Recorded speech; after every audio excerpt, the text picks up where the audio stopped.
Hola a todos y a todas, bienvenidos a una clase más de nuestro curso de Shiatsu y hoy nos toca hablar del aparato digestivo. Como siempre, vamos a comenzar con el índice del libro.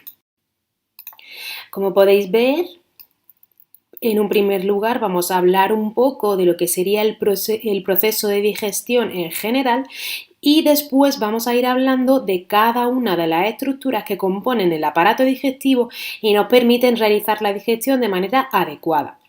En primer lugar, vamos a hablar de la pared del tubo digestivo, que va a ser similar a otras estructuras de órganos internos que ya hemos ido viendo a lo largo del curso. Y luego pues vamos a ir hablando de cada uno de los órganos que lo conforman, desde la boca, pasando por la faringe, el esófago, el estómago, intestino delgado, hígado y vesícula biliar, el páncreas, intestino grueso, apéndice, peritoneo. Hablaremos de todo el proceso de la digestión y finalmente de la absorción. Como veis, es un tema bastante largo que intentaremos simplificar en la medida de lo posible. En primer lugar, tenemos que hablar un poco en general del proceso de la alimentación. El proceso de alimentación va a ser el que nos permita incorporar a nuestro cuerpo los nutrientes necesarios para mantener nuestra vida día a día. Es verdad que las características organolépticas de los alimentos, tanto el tacto, el sabor, el olor, hacen que el proceso de alimentación sea algo agradable, es decir, que nos apetezca comer. Y es verdad que la alimentación es necesaria para la vida. Cuando hablamos del proceso de alimentación, en ocasiones nos dirigimos o pensamos simplemente en la digestión. Pero la nutrición, es decir, la incorporación de los nutrientes al cuerpo, comprende más allá de la digestión otros procesos que permiten que estos nutrientes sean asimilados. En primer lugar, tendremos efectivamente la digestión, que como veremos más adelante será el proceso que nos permita degradar los alimentos poco a poco en componentes más simples para posteriormente ser absorbidos. Después de la digestión vendrá el proceso de absorción. Básicamente la absorción será el paso de los nutrientes desde el aparato digestivo, donde han sido disueltos, descompuestos, a través de la pared del tubo digestivo a los órganos internos, al torrente sanguíneo, para llegar al resto de células. Este proceso será la absorción y finalmente la nutrición conlleva también el metabolismo celular, es decir, una vez que estos componentes mínimos y más simples llegan ya a las células serán las encargadas de realizar el proceso de metabolismo para obtener todos los beneficios de estos nutrientes que hemos ingerido. Para llevar a cabo todo este proceso interviene el aparato digestivo. Estrictamente el aparato digestivo se compone del canal alimenticio o alimentario, que va a ser todos los órganos que van desde la boca hasta la salida posterior en el canal anal. Pero el tubo digestivo estrictamente comprende solo desde el estómago hasta el intestino delgado y el intestino grueso. El canal digestivo será más amplio, desde la boca hasta el ano, como podéis ver en la imagen. No obstante, en general nos referimos al aparato digestivo hablando de tubo digestivo en general. Además, como podemos ver también en la tabla del libro, existen unos órganos estrictamente que forman parte del aparato digestivo y otros que van a ser unos órganos accesorios, como pueden ser la lengua, los dientes o las glándulas salivares, que se encuentran muy cercanos a los órganos que forman parte del aparato digestivo, pero que no forman parte de él estrictamente, pero sí que van a ser imprescindibles para poder desarrollar de manera adecuada todo el proceso de la digestión y la absorción. De manera muy resumida, la alimentación o la nutrición se compone de varios procesos. En primer lugar, tiene que haber una incorporación de los alimentos al aparato digestivo y es lo que se produce mediante la ingestión. La ingesta de estos alimentos va a permitir que entren a través de la boca y vayan pasando a través del aparato digestivo. Una vez que se ha realizado la ingestión, tiene que darse lugar la digestión. La digestión tiene dos componentes principales, uno mecánico y uno químico. La digestión mecánica va a ser aquella encargada de reducir los alimentos de gran tamaño o que ingerimos en trozos más pequeños que puedan ir siendo procesados mediante los diferentes mecanismos de digestión en el estómago y en el intestino. Este proceso de digestión mecánica se lleva a cabo en primer lugar por los dientes de la cavidad oral y posteriormente por toda la motilidad del esófago, del estómago y del intestino. Mediante estos movimientos musculares se va a poder degradar los alimentos de mayor tamaño a uno de menor tamaño para poder ser procesados. Posteriormente tiene lugar también, o de manera acompasada, la digestión química. La digestión química se va a realizar mediante la liberación de una serie de enzimas, principalmente en el estómago, aunque también tiene lugar posteriormente y se completa en el intestino, que degradan los componentes ya de los alimentos en unos subcomponentes pues más básicos, en proteínas, en ácidos grasos, etc. Y en elementos que finalmente pueden ser absorbidos por la pared intestinal. Una vez se ha realizado el proceso de ingestión, digestión y absorción, los materiales de desecho tienen que también ser eliminados por el propio aparato digestivo mediante las heces o los productos de desecho, como decimos. Entonces tiene que existir una regulación adecuada de todo el proceso de digestión y de eliminación de los componentes que no son necesarios. Bueno, en cuanto a la estructura del tubo digestivo, va a ser similar a lo largo de todo el canal alimenticio, ¿vale? Desde la boca hasta el ano. Principalmente está formado por 4 capas similares a las de otras zonas o tubos del organismo, como ya hemos descrito en otros temas. Estas 4 capas principales van a ser la mucosa, la submucosa, la muscular y la serosa. Si nos fijamos en el esquema del libro, la capa más interna es la capa mucosa. La capa mucosa es una capa esponjosa con un epitelio estratificado que se va a modificar un poco según la zona en la que se encuentre. Por ejemplo, en el esófago va a ser una capa más gruesa, con mayor cantidad de células, con más capas de células que permiten proteger la estructura frente a la abrasión, por ejemplo.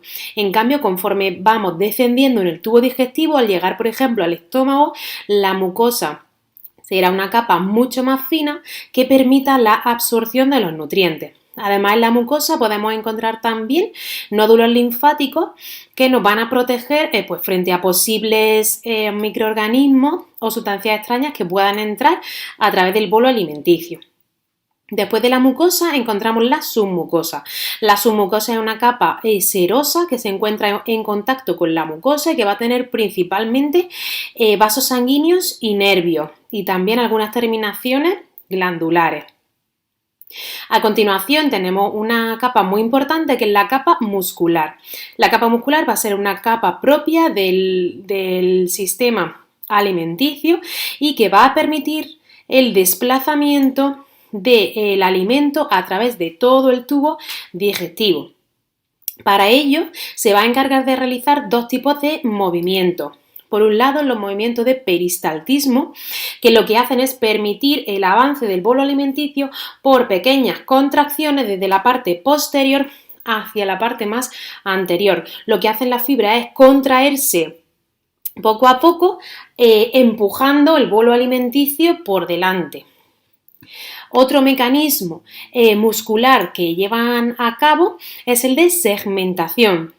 El mecanismo de segmentación es igualmente contracciones musculares, pero opuestas y acompasadas por delante y por detrás, que lo que hacen es que van triturando el bolo alimenticio. No tienen el objetivo de que avance, sino que triturarlo en componentes más pequeños, como veíamos, pues para poder ser absorbido posteriormente. Y finalmente la última capa, la más externa, es la serosa, que es una capa de tejido conjuntivo, pues similar a la que veíamos en otros órganos, ¿no? Cuando hablábamos, por ejemplo, del sistema respiratorio, esa capa pleural que recubría los pulmones, pues esta capa serosa recubre también todo el tubo digestivo en su zona más externa, protege y a la vez ancla también el sistema digestivo a la zona donde se encuentra, sobre todo en la cavidad abdominal. Esta capa serosa tiene dos hojas, una hoja visceral que está pegada al tubo digestivo y una hoja parietal que está pegada a la pared abdominal y permite anclar, como digo, los órganos digestivos a esta pared abdominal y que no estén pues sueltos por el abdomen. Todo el conjunto de las capas serosas de los órganos internos que componen el abdomen forman un órgano que se denomina mesenterio, y este mesenterio es muy importante a nivel de anclaje de todos los órganos abdominales. La capa de mesenterio se denomina también peritoneo, y la inflamación de dicha capa por determinadas patologías, por ejemplo, una apendicitis aguda, cuando progresa, afecta a la capa del mesenterio del peritoneo, puede inflamarla a nivel generalizado y dar lugar a una alteración denominada peritonitis. La peritonitis es un cuadro abdominal agudo que requiere un tratamiento urgente y en su mayoría de casos quirúrgico. Y ahora vamos a describir cada uno de los componentes del canal alimenticio y el tubo digestivo. Para ello tenemos que comenzar hablando de la boca. La boca es la puerta de entrada de todo el tubo digestivo. Como sabemos, a través de la boca tiene lugar la ingestión de los alimentos, pero no solo va a ser una puerta de entrada, sino que también actúa como iniciadora ya del proceso de digestión, de esa digestión mecánica de la que hablábamos, en la que van a participar básicamente los dientes y la lengua y el paladar duro y blando, triturando ya en un primer momento los alimentos antes de pasar al esófago. Además, también tiene una serie de componentes accesorios como son las glándulas salivares, que también empiezan a producir ya enzimas como la amilasa, que van a permitir iniciar también la digestión química a nivel de la boca. Como podemos ver en el esquema del libro, la boca tiene un suelo que está recubierto por la lengua, que es un órgano muscular que tiene una estructura muscular esquelética y que se encuentra anclada tanto a los huesos del cráneo como del cuello. En su parte superior, la lengua está formada por un epitelio mucoso recubierto de saliva que permite desarrollar el órgano del gusto, en el que encontramos las papilas gustativas. Tenemos una raíz de la lengua en posterior, un cuerpo central y una punta. Y según la zona en la que nos encontremos, pues las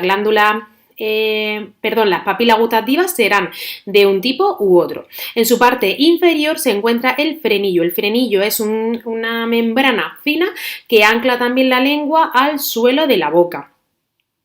El techo de la boca va a estar formado por el paladar, que tiene una parte anterior o delantera denominada paladar duro y una parte posterior que será el paladar blando. En el paladar blando se aloja también una estructura denominada úvula, que es una estructura membranosa y mucosa que sirve como puerta de entrada ya a la orofaringe y evita que el alimento se vaya hacia las zonas superiores. Además, posterior a la úvula podemos encontrar ya las amígdalas palatinas, que eran esas estructuras defensivas de las que hablábamos cuando hablábamos del tema del sistema inmunitario. Los laterales de la boca están formados por mucosa labial y yugal, y recubriendo la zona más anterior encontramos todas las estructuras dentales, en las que no vamos a detallar puesto que no van a entrar como materia de examen. Otra estructura importante de la que tenemos que hablar son las glándulas salivares. Las glándulas salivares no forman parte como tal del aparato digestivo, como ya decíamos, pero son órganos accesorios fundamentales para la digestión. Principalmente podemos encontrar 3 pares de glándulas, es decir, que tendremos de cada una derecha y una izquierda. Por un lado tenemos las glándulas parótidas, que van a ser las glándulas salivares más grandes, que se sitúan un poco por delante y por debajo del conducto auditivo. La inflamación de estas glándulas va a generar una enfermedad denominada parotiditis, que es una enfermedad vírica que genera la inflamación de la glándula y en ocasiones puede dificultar la liberación de saliva, y en esas ocasiones sí se puede palpar perfectamente la glándula por delante del conducto. Si no, pues no es apreciable a nivel superficial. Esta glándula tiene un conducto que va a desembocar en la zona interna de la mucosa oral, y de hecho es visible a simple vista en la parte interna de la mucosa oral. Este conducto se llama conducto de Stenone. La segunda glándula importante van a ser las glándulas submaxilares o submandibulares. Son más pequeñas y sus conductos van a drenar a ambos lados del frenillo. Y por último tendremos las glándulas sublinguales, que se encuentran por debajo de la lengua, en el suelo de la boca, donde va a desembocar su conducto. Las glándulas salivares generan saliva y mucosidad para ayudar a la lubricación de la boca y a iniciar esa digestión química de la que hablábamos, gracias a una enzima que liberan denominada amilasa. A continuación, el órgano que encontramos será la faringe. La faringe va a actuar como un tubo conductor, que ya veíamos que formaba también parte del sistema respiratorio, puesto que conecta toda la parte posterior de las fosas nasales, la parte posterior de la cavidad oral, ya con la entrada tanto a la tráquea como al exófago. Así que va a ser un conducto que actúe tanto para guiar el aire en la respiración como el bolo alimenticio en la alimentación.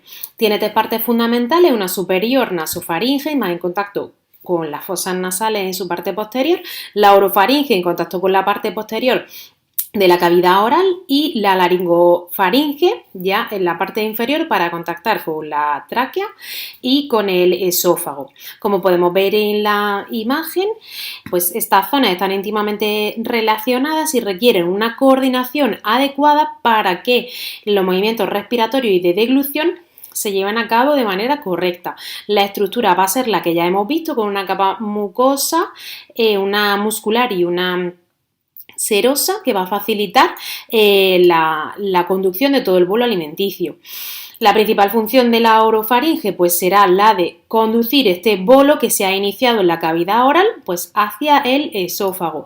Este mecanismo de deglución y esta coordinación va a requerir la actividad del sistema nervioso central en su centro de regulación de la deglución mediante la generación de una serie de impulsos involuntarios para llevar a cabo de manera correcta esta función. En cuanto al esófago, que es una estructura también simple como la faringe, es un tubo que conecta la zona inferior de la faringe ya con la entrada del estómago. La principal función del esófago es conducir el bolo alimenticio y producir los movimientos musculares adecuados para el descenso del bolo y continuar con la digestión mecánica. Así que la estructura principal será mucosa y muscular. Además, también tiene presencia de glándulas que permiten iniciar también o continuar con la digestión enzimática.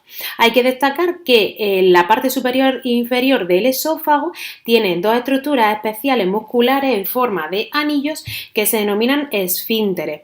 El esfínter superior se denominará esfínter esofágico superior y impide la entrada de aire en el esófago, y el inferior, denominado esfínter esofágico inferior o cardias, tiene este nombre especializado, va a actuar como barrera o como freno de entrada hacia el estómago y también para evitar el reflujo o la subida o ascenso de nuevo de los alimentos que ya habían llegado al estómago. En condiciones normales, el esfínter esofágico inferior funcionante se cierra e impide este reflujo. Existen condiciones en las que este esfínter falla, puede subir contenido del estómago, ácido principalmente, hacia el esófago y puede dar lugar a la enfermedad que se conoce como reflujo gastroesofágico. En cuanto al estómago, bueno, pues va a ser uno de los principales órganos del tubo digestivo, como podemos suponer. A este estómago van a llegar todos los alimentos que ingerimos a través del esófago y va a actuar como una especie de bolsa o remanente donde los alimentos van a permanecer, ahora sí, una mayor cantidad de tiempo para poder realizar de manera adecuada la digestión. La estructura principal del estómago, como decimos, es como si fuera un globo, como podemos ver aquí en la imagen. Cuando el estómago no se encuentra lleno, pues tiene un tamaño mucho menor, pero es verdad que tiene una capacidad de distensión muy amplia para albergar toda esta cantidad de alimento y permitir la digestión. Tiene una parte superior trasera denominada fundus o fondo.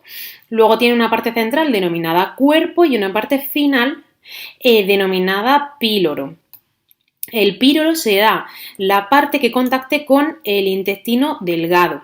Y de nuevo encontramos un esfínter que va a permitir regular la salida de contenido del estómago hacia el intestino. Se denomina esfínter pilórico y veremos su función ahora un poco más adelante. En cuanto a la estructura interna, de nuevo encontraremos una mucosa que cuando el estómago está vacío forma una serie de repliegues o vellosidades denominadas rugosidades. Esta mucosa Estará recubierta por una capa muscular que aquí está mucho más desarrollada. Tiene 3 capas, una longitudinal, una oblicua y una circular. ¿Por qué tiene este desarrollo muscular tan amplio? Porque el estómago necesita una gran cantidad de movimientos peristálticos y además en direcciones contrarias para poder digerir mecánicamente bien todos los alimentos, porque de aquí no pasarán al intestino hasta que no estén completamente descompuestos para poder iniciar la absorción en el intestino.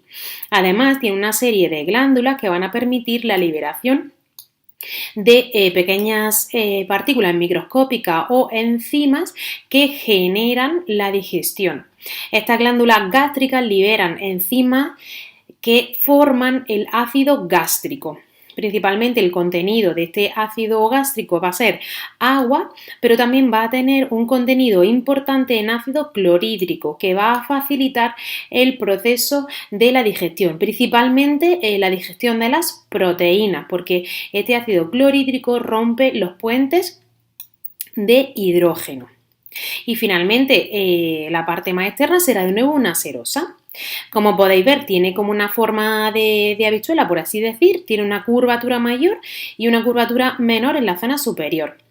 La entrada ya decíamos que era este esfínter esofágico inferior que en condiciones normales se encuentra por debajo del diafragma y que no genera ninguna alteración. Pero si existe por lo que sea una distensión en esta entrada a nivel del diafragma, el orificio en diafragma por el que pasa el esófago es más grande de lo normal, pues puede dar lugar a que este esfínter no funcione de manera adecuada, incluso que ascienda un poco el esfínter esofágico, que se sitúe por encima del diafragma, incluso que salga también alguna porción del estómago. Esto ocasiona de nuevo lo que ya hablábamos, la enfermedad por reflujo gastroesofágico, que puede tener también implicaciones clínicas para el paciente. Y finalmente, destacar que la función de este esfínter final del estómago, que como decimos se llama píloro, va a ser el de contraerse para evitar la salida precoz del alimento del estómago hacia el intestino hasta que no están ya bien digeridas o iniciado el proceso de digestión de las proteínas, puesto que si saliera el alimento sin digerir hacia el intestino tendría una osmolaridad muy alta y no seríamos capaces de absorberlo y nos generaría también problemas. Así que el esfínter pilórico también permanecerá cerrado hasta que esta digestión ya esté suficientemente avanzada y seamos capaces de asimilar ya los componentes en el intestino. Una vez que el bolo alimenticio está lo suficientemente digerido para comenzar con la absorción, pasa a través del esfínter del píloro al intestino. Este bolo alimenticio, una vez digerido por las enzimas gástricas, se denomina quimo. Además, hay que destacar que en el estómago también se libera un factor importante denominado factor intrínseco que recubre o protege la vitamina B12 que se absorberá posteriormente en el intestino. Las personas que tienen un déficit de este factor intrínseco o bien han sido operadas de una reducción de estómago, con lo cual generan menos factor intrínseco, tendrán disminuida la absorción de esta vitamina B12 y muchas veces requieren suplementación con tratamiento de vitamina B12. Bueno, pues bien, una vez que tenemos ya el bolo alimenticio transformado en este quimo, que será una masa semisólida mucho más fácil para la absorción, pasa a través del esfínter del píloro al intestino delgado. El intestino delgado tiene 3 partes: duodeno, ilion y yeyuno. El duodeno va a ser una estructura inicial, la primera del intestino, que va a tener una forma de C. Una forma de C en la cual en la zona media se encuentra el páncreas. La primera zona se denomina ampolla duodenal o bulbo duodenal y va a ser la que reciba todo el bolo alimenticio, con lo cual este quimo, que viene muy ácido desde el estómago, puede generar lesiones en la zona del duodeno denominadas úlceras. Es como la zona más frecuente donde podemos encontrar una úlcera duodenal. Una vez que pasa el bulbo duodenal, ya va a pasar por las distintas porciones del duodeno hasta llegar a la cuarta porción, donde se unirá ya con el yeyuno y posteriormente pasará al ilion. De nuevo, la principal función del duodeno va a ser la de conducir el bolo alimenticio, pero ya sí la de iniciar la absorción. En general, todo el intestino delgado se va a ocupar principalmente de absorber. ¿Y para ello qué necesitamos? Pues necesitamos la mayor superficie posible para que esta absorción sea muy eficaz. ¿Cómo conseguimos tener mucha superficie en poco espacio? Pues aumentando las curvaturas. Por eso el intestino delgado está tan replegado en el interior del abdomen, para ganar mucha superficie. Además, también el intestino delgado tiene una serie de glándulas que van a generar enzimas para continuar con la digestión ya más pormenorizada, para facilitar esta absorción. En el duodeno también desembocan dos conductos principales, el conducto biliar y el conducto pancreático, que van a desembocar en las papilas duodenal mayor y menor respectivamente.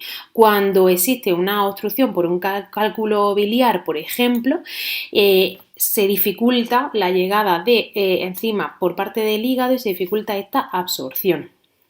Además de esta gran cantidad de repliegues que podemos encontrar en el intestino, en el interior de la mucosa intestinal las células se han especializado también para esta absorción y en su superficie tienen vellosidades.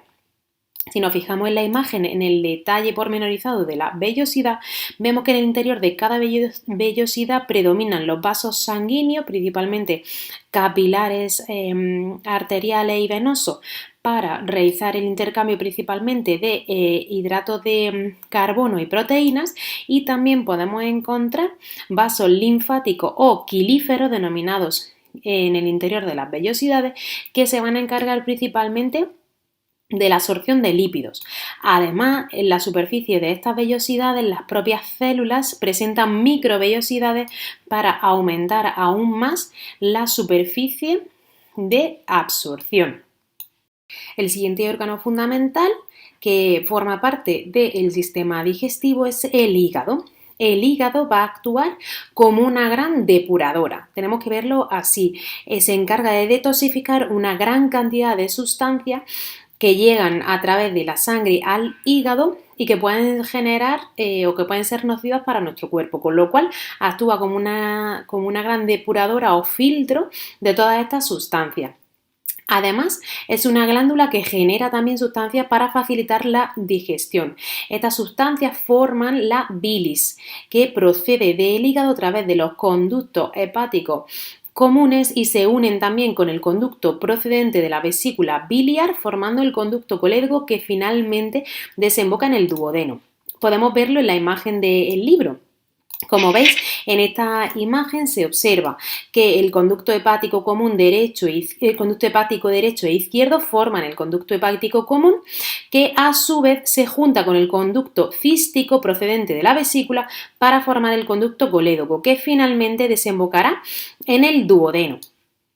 Al igual que la vesícula biliar, en el hígado se genera bilis. Esta bilis procedente tanto del hígado como de la vesícula biliar va a drenar hacia el duodeno. Las X blancas que veis a nivel del dibujo podrían indicar la situación de un posible cálculo biliar, una obstrucción a nivel de alguna de las vías. Si la obstrucción se produce, por ejemplo, en el conducto cístico, pues habrá probablemente una inflamación de la vesícula, pero podrá seguir llegando bilis a través del hígado, así que podrá seguir facilitándose la absorción y la digestión de los componentes. Sin embargo, si la obstrucción se encuentra más abajo, a nivel ya de la salida del colédoco, pues no podrá llegar bilis, puesto que se obstruye la llegada tanto del hígado como de la vesícula. Y esto generará una dificultad para la digestión. La bilis se va a encargar principalmente de la digestión de los lípidos, es decir, de las grasas. Una vez que las grasas se disuelven, son emulsionadas y se facilita su absorción, parte van a pasar al torrente sanguíneo para que las células puedan aprovecharlas, pues por ejemplo, para esas formaciones de las membranas celulares que están formadas por lípidos principalmente, y es fundamental. Y otra parte va a ser eliminada a través de la bilis, que pasará a las heces. Esta bilirrubina en las heces va a ser la que dé lugar a la coloración oscura. Cuando hay una obstrucción y se dificulta la llegada de la bilis a las heces, tenemos una alteración denominada acolia y las heces son blancas, pierden su color y esto nos puede indicar que hay una alteración a nivel de uno de estos conductos. Cuando el bolo alimenticio llega al duodeno, hay unas células del duodeno que se encargan de liberar una hormona denominada colecistoquinina. La colecistoquinina va a activar las contracciones de la vesícula biliar y va a avisarla para que genere la bilis que permita la degradación de estas grasas de manera correcta. Otro signo clínico importante cuando ocurre una obstrucción a nivel de los conductos hepáticos o de la vesícula biliar es el acúmulo de esta bilirrubina que no puede eliminarse. Al acumularse, digamos que aumenta de manera retrógrada, colapsa todos los conductos previos al hígado y va a dar lugar a una coloración amarillenta de la piel que se denomina ictericia. En cuanto al páncreas, va a ser también un órgano fundamental que va a actuar como órgano o como glándula secretora tanto exocrina como endocrina. Va a actuar como glándula exocrina al generar jugos pancreáticos que permiten la digestión tanto de hidrato de carbono, proteína y lípidos que contienen pues tanto bicarbonato como otras enzimas que permiten esta digestión química. Para su absorción de los conductos pancreáticos desembocan en el duodeno, como ya hemos visto, y su función de glándula endocrina la lleva a cabo mediante la liberación de hormonas al torrente sanguíneo que permiten la absorción de glucosa, como también vimos en otros capítulos. Esta función de glándula endocrina la llevan a cabo unas células que se encuentran en unos islotes aislados dentro del páncreas que se denominan islotes pancreáticos o islotes de Langerhans, que generan principalmente insulina y glucagón para la regulación de la glucemia interna.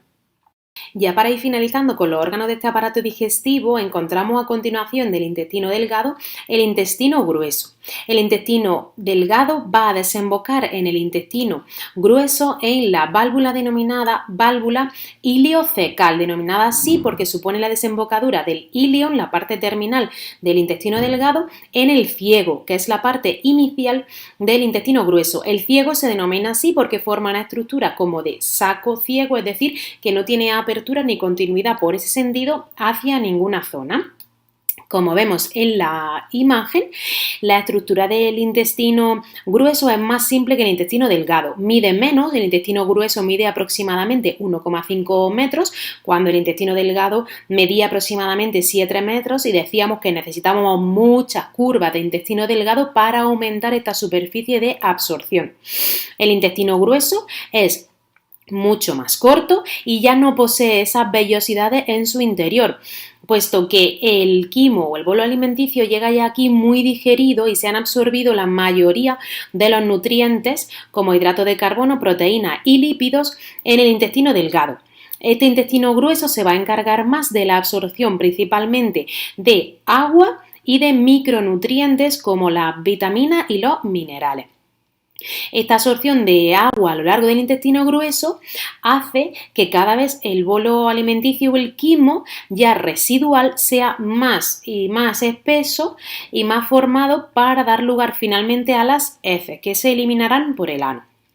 La estructura, como decía, del intestino grueso se inicia en el ciego, que va a contactar con el colon ascendente que se sitúa en el lado derecho del abdomen.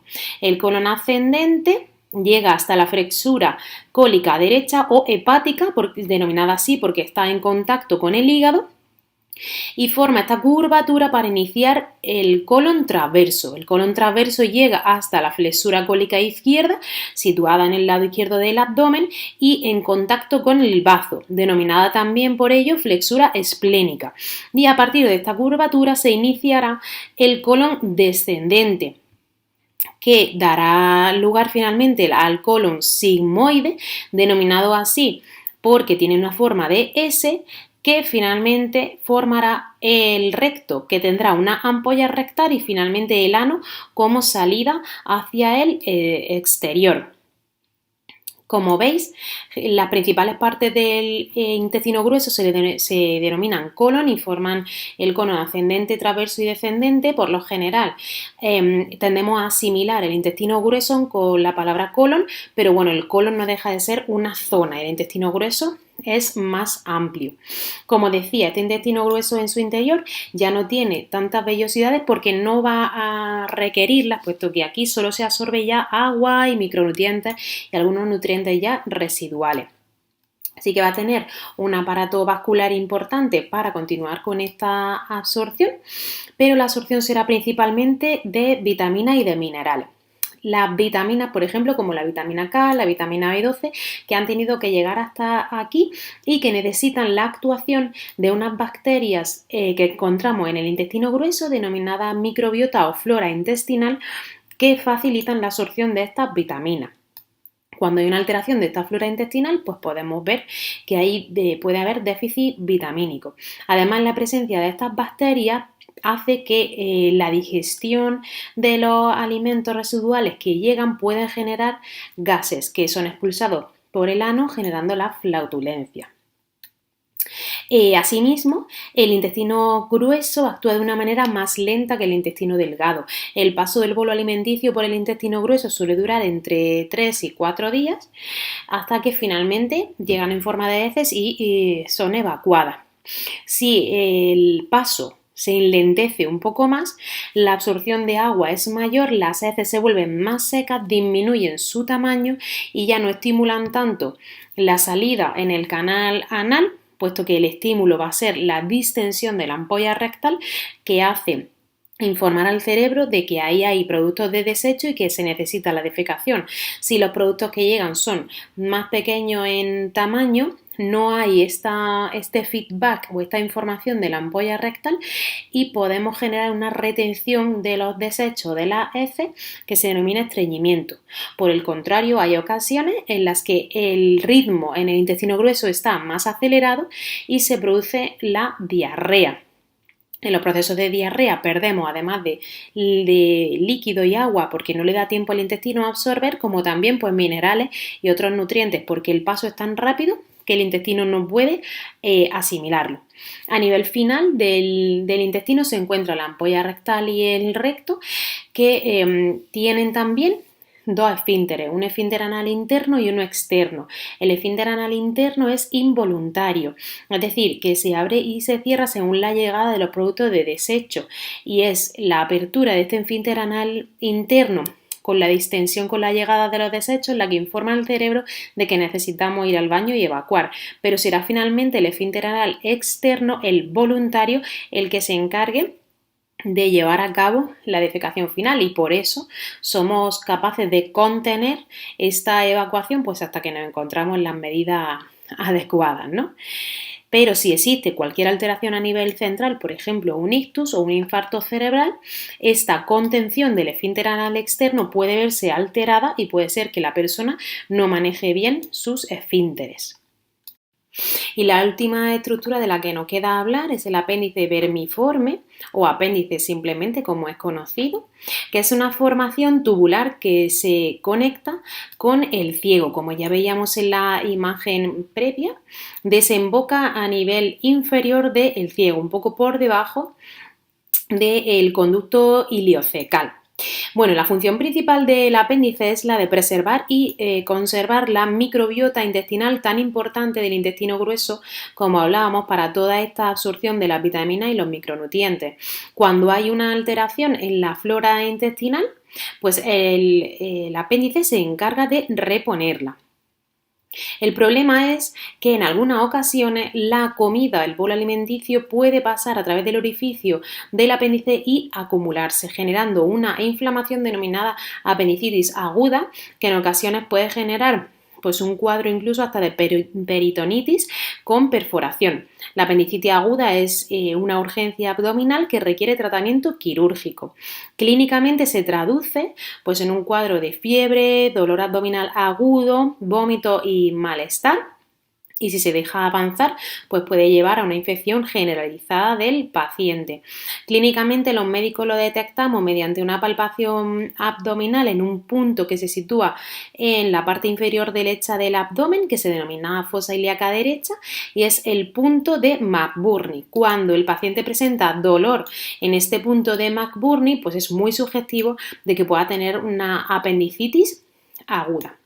Y ya para terminar, recordaros que todas las estructuras internas, todos los órganos internos del abdomen están recubiertos por un tejido fibroso, una capa serosa denominada peritoneo o mesenterio, que va a estar formada por dos hojas, un peritoneo parietal que se une a la pared abdominal y un peritoneo visceral que recubre todos los órganos internos. Y entre uno y otro, pues de nuevo, como ocurría en la mayoría de las cavidades del cuerpo, encontramos un líquido que lubrica estas dos capas para facilitar los movimientos, con lo cual el peritoneo ancla los órganos a la pared abdominal, pero también permite su motilidad interna. Los órganos que quedan por fuera del peritoneo a nivel abdominal se denominan retroperitoneales, pero bueno, son la minoría. Y ya para finalizar el tema tenéis un resumen de los procesos de digestión, pero es un resumen ya más pormenorizado a nivel químico, de la digestión química, y que no va a entrar como materia de examen, pero bueno, si lo consideráis interesante podéis echarle un ojo a las páginas finales del libro. Así que nada, espero que os haya sido de ayuda este nuevo vídeo y nos vemos en el próximo.